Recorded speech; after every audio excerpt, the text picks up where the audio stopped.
សួស្តីទាំងអស់គ្នាដល់ពេលដែលយើងត្រូវបូកសរុបលទ្ធផលរបស់យើងក្នុងអាទិត្យហ្នឹងណាអញ្ចឹងអាទិត្យហ្នឹងគឺខ្ញុំបានលេងលុយពិតបាទលេងលុយពិតនៅលើ account ពិតតែម្ដងហើយខ្ញុំបានដាក់ចំនួន$30បាទនេះដាក់$30នៅថ្ងៃទី14បាទនៅថ្ងៃទី14ខែ7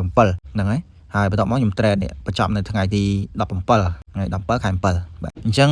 ដំណើរការរបស់ខ្ញុំ trade ហ្នឹងគឺយើងបានចំណេញចំនួន$71អញ្ចឹង$71បើយើងគិតជាភាគរយគឺយើងស្មើនឹង220%បាទ220%ហ្នឹងហើយអញ្ចឹង220%នេះគឺមិនមែនស្រួលយកប្រហែលដែរទេយើងបានប្រើ strategy របស់យើងក៏ដូចជា indicator នៅក្នុង trading របស់ MT5 ផ្ទាល់តែហ្មងគឺមាន EMA MACD ហើយនិង AO យើងប្រើ3ហ្នឹងកំបូរគ្នាដើម្បីរកលំហូរផ្សារក៏ដូចជាកន្លែង entry របស់ផ្សារផងដែរព្រោះបើសិនជាខ្ញុំអត់មានអា3ហ្នឹងទេខ្ញុំអត់អាចរកកន្លែងត្រូវចូលបានទេចូល buy ឬក៏ sell បានទេអាហ្នឹងខ្ញុំនិយាយប្រាប់ឲ្យដឹងអញ្ចឹងអា3ហ្នឹងគឺវាជាអ្នកជួយខ្ញុំដើម្បីរក profit $71ហ្នឹងឲ្យខ្ញុំហ្នឹងអញ្ចឹងដំណើរការខ្ញុំ trade ដំបូងគឺខ្ញុំបានធ្វើការដាក់$30បន្តមកទៀតខ្ញុំធ្វើការ trade ខ្លីៗដើម្បីសំ SL ព្រោះពេលដែលយើងដាក់$30គឺ SL យើងបាន30លេខអញ្ចឹងខ្ញុំព្យាយាមបង្កើន SL ធំដើម្បីបង្កើន SL ធំខ្ញុំ trade ខ្លីៗ$3 $2 $3 $2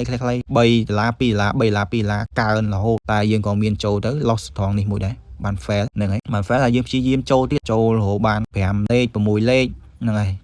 ដល់12លេខហើយយើងក៏មានខាតដល់10លេខវិញដែរហើយយើងក៏ព្យាយាមចូលទៀតបាន10លេខ10លេខ5លេខ9លេខអីចឹងណាហូរហែមិនចឹងទៅហើយក៏អានេះថ្ងៃចុងក្រោយគេគឺអាហ្នឹងកំហុសខ្ញុំមែនតើនេះតង់ចំណុចនេះនៅក្នុងវីដេអូខ្ញុំបាននិយាយខាត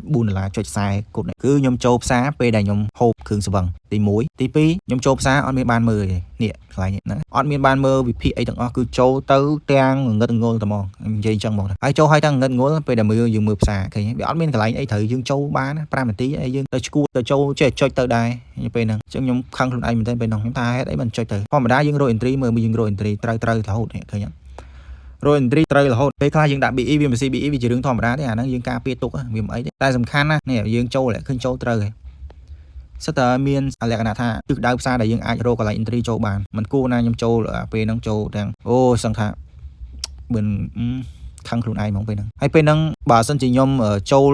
ត្រូវវិញអាហ្នឹងចេះសុបាយចិត្តខ្លះណាយើងចូលចោលដោយសារយើងអត់មាន confirm អីទាំងអស់យើងចេះចុចឲ្យឃើញ5នាទីស្មានយកបណ្ដាអាហ្នឹងហានិភ័យបណ្ដាតែយើងមិនអីទេយើងបាន recover វិញមកបានរួចខ្លួនអញ្ចឹងថ្ងៃសៅរ៍ហ្នឹងយើងបានចំណេញ$16